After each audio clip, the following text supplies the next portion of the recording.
بسم اللہ الرحمن الرحیم۔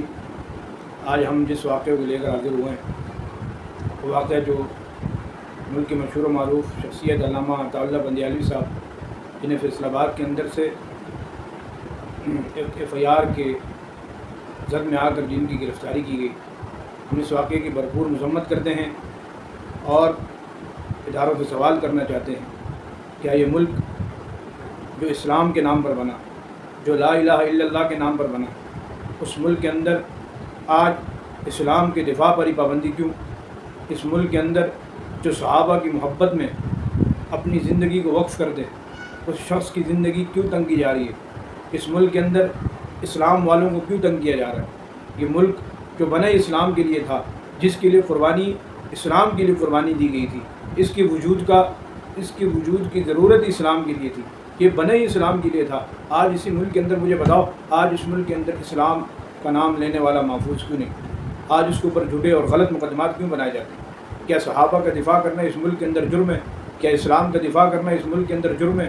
کیا حضور کی عزت و عظمت کا دفاع کرنا اس ملک کے اندر جرم ہے؟ کیا حضور کی ختم نبوت کا دفاع کرنا اس ملک کے اندر جرم ہے؟ اور حضور کے جو باغی ہیں، جو اسلام کے باغی ہیں، وہ کھلے عام اس ملک کے اندر پھر رہے ہیں، ان کو پکڑنے والا کوئی نہیں، ان کے خلاف کوئی FIR نہیں، ان کے خلاف کوئی مقدمے نہیں، ان کے خلاف کوئی کارروائی نہیں۔ یہ کارروائی صرف اہل اسلام کے لیے کیوں ہے؟ یہ کارروائی صرف علماء کرام پر کیوں ہے؟ اور وہ علماء جو اسلام کا صحیح معنوں میں دلائل کی دنیا کے اندر دفاع کرتے ہیں، آپ ان کے دفاع سے تنگ آ کر بجائے آپ اس کے کہ آپ ان کے دفاع کا جواب دیں، آپ کو چاہیے کہ آپ دشمن کے حربوں کو سمجھیں اور دشمن کی کوششوں کو ناکام بنائیں۔ آپ الٹا اسلام والوں کا راستہ تنگ کر کے، ان کی زندگیوں کو تنگ کر کے آپ کیا ثابت کرنا چاہتے ہیں؟ ہم اس واقعے کی بھرپور مذمت کرتے ہیں۔ علامہ صاحب کو جلد سے جلد رہا کیا جائے۔ عطاء اللہ بندیالوی صاحب بہت ہی نیک اور خوشبخت انسان ہیں، ان کا کردار بہت صاف ہے، ماشاءاللہ سے توحید کے اوپر، صحابہ اہل بیت کے عنوان پر بڑی پیاری گفتگو اور مدلل گفتگو کرتے ہیں۔ اس ملک کے اندر یہ کیا ہو رہا ہے؟ ہم اداروں سے سوال کرتے ہیں، اداروں سے درخواست کرتے ہیں کہ عطاء اللہ بندیالوی صاحب کو جلد سے جلد رہا کیا جائے، اور جو لوگ اسلام کے دشمن ہیں، اسلام کے خلاف کام کر رہے ہیں، آپ انہیں اٹھائیں،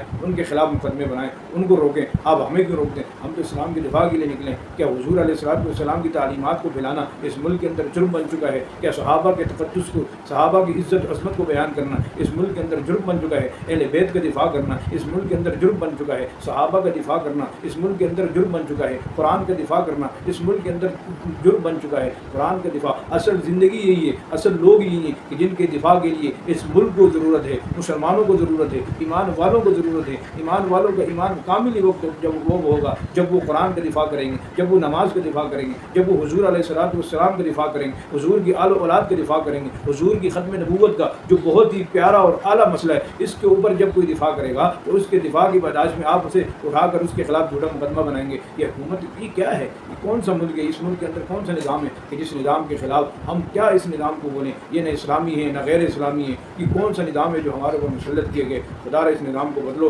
ہوش کے ناخن لو، اسلام کا بول بالا کرو۔ یہ ملک بنا اسلام کے لیے تھا اور اسے اسلام کے لیے کھول دو اور اسے اسلام کے لیے بالکل واضح کر دو۔ اس ملک کے اندر اسلام والوں کی عزت و عظمت و قدر و قیمت کو جانو، ان کا دفاع کرو، ان کے لیے راستے آسان کرو بجائے اس کے کہ آپ تنگ کرو۔ ہم اس واقعے کی بھرپور مذمت کرتے ہیں۔ وما علینا الا البلاغ۔